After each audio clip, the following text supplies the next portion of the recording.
Hola, ¿qué tal a toda la comunidad de Roastbrief? Estamos en la cobertura de Cannes Lions 2025.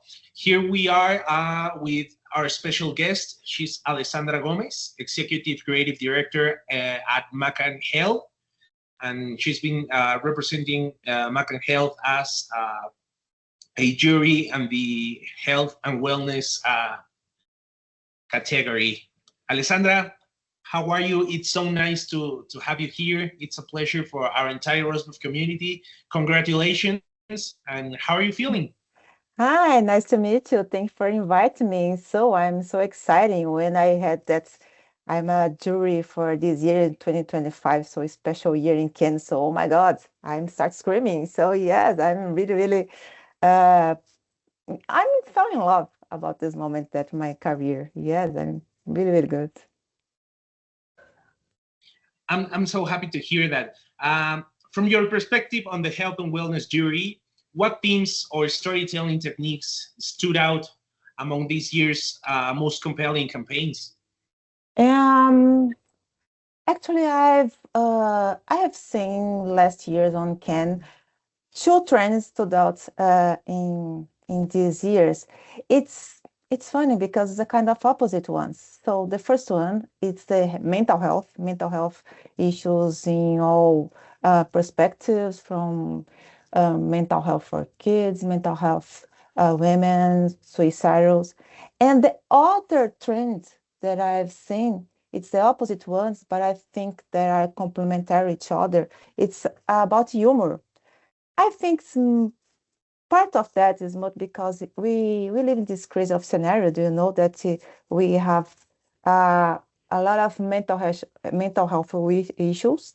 But on the other hand, I feel that some brands and some campaigns connect with their people with humor.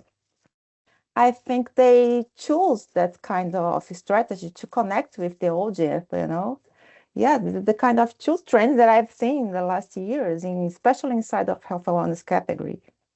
So, how are health brands evolving their creative strategies to better connect with audiences in a post-pandemic world, and with all of these technologies that are being developing daily?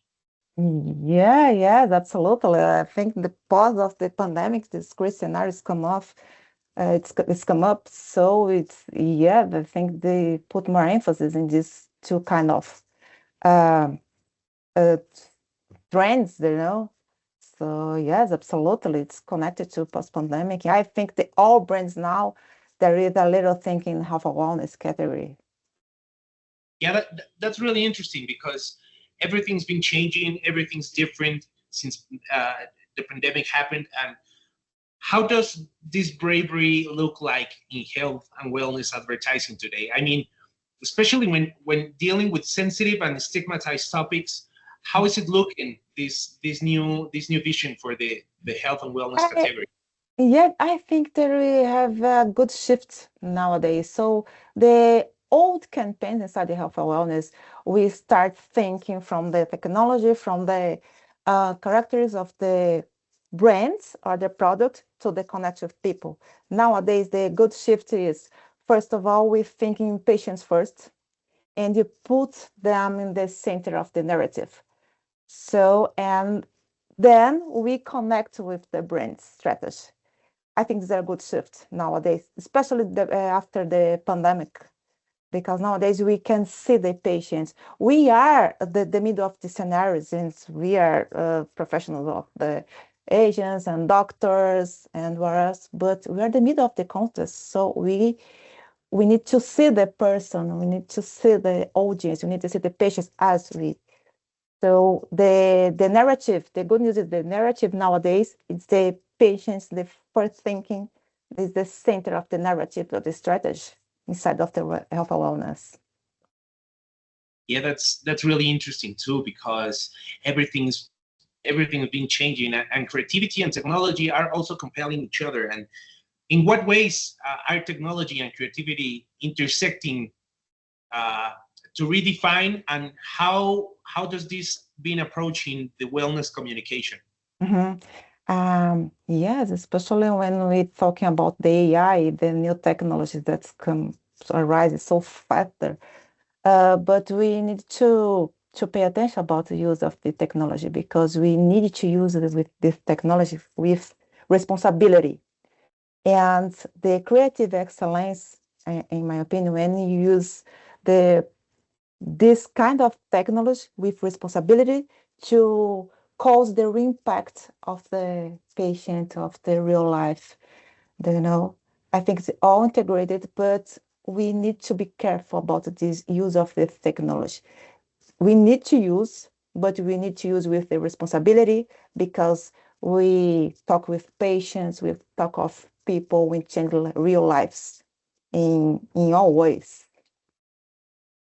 Yeah, that's really interesting. And let me ask you something. Is there any technological pattern that you detect in the pieces that you have judged so far? Yes, I've realized that I can't I can say the name of the video, the case study, of course, because we were still in the middle of the jury. But yes, I can see some interesting cases. For example, I saw one of those that they use the AI technology to map in the neighborhoods and give the real solution to all the people that live in there. So in this solution, they give to the governments, and yes, they are really good impact in the real life. This kind of use of technology, I think, is really good one. This is just an example, but there is several others. Yes.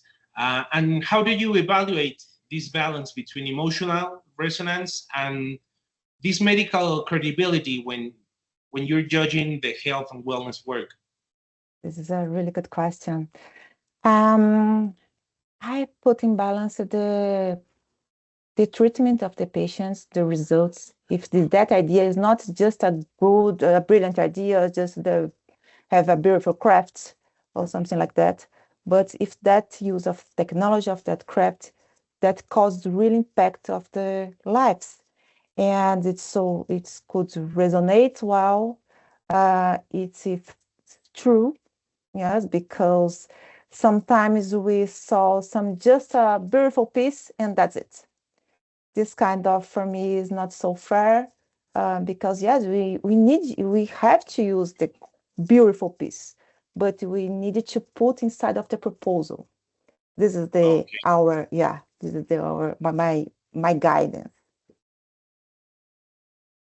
And before we end up this great interview, looking ahead, what creative territories do you believe are still underexplored in the health and wellness space? Wow. I think there is some to exploring, maybe in animal health. Yes, Oh, animal health. Yes, it's a good category that I've seen increased. Yeah, I think there is some space to explore of this category, of this scenario. This is my opinion, my thinking.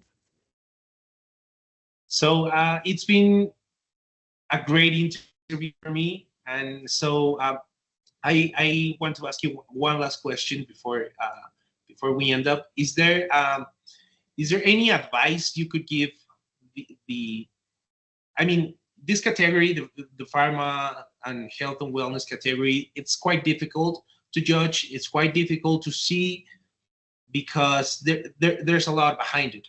Is there any advice you could give to brands and agencies to improve all of these criteria and all the way that's been working with this category, the Yes. technology, the creativity?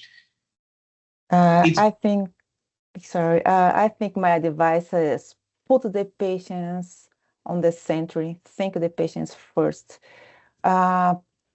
Put yourself in their shoes and think if their idea that you create, it's really cause something impactful in their lives.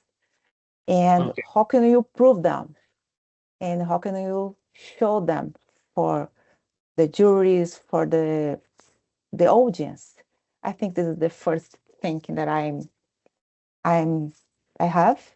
And this is, I think, is a good advice to give the all brands.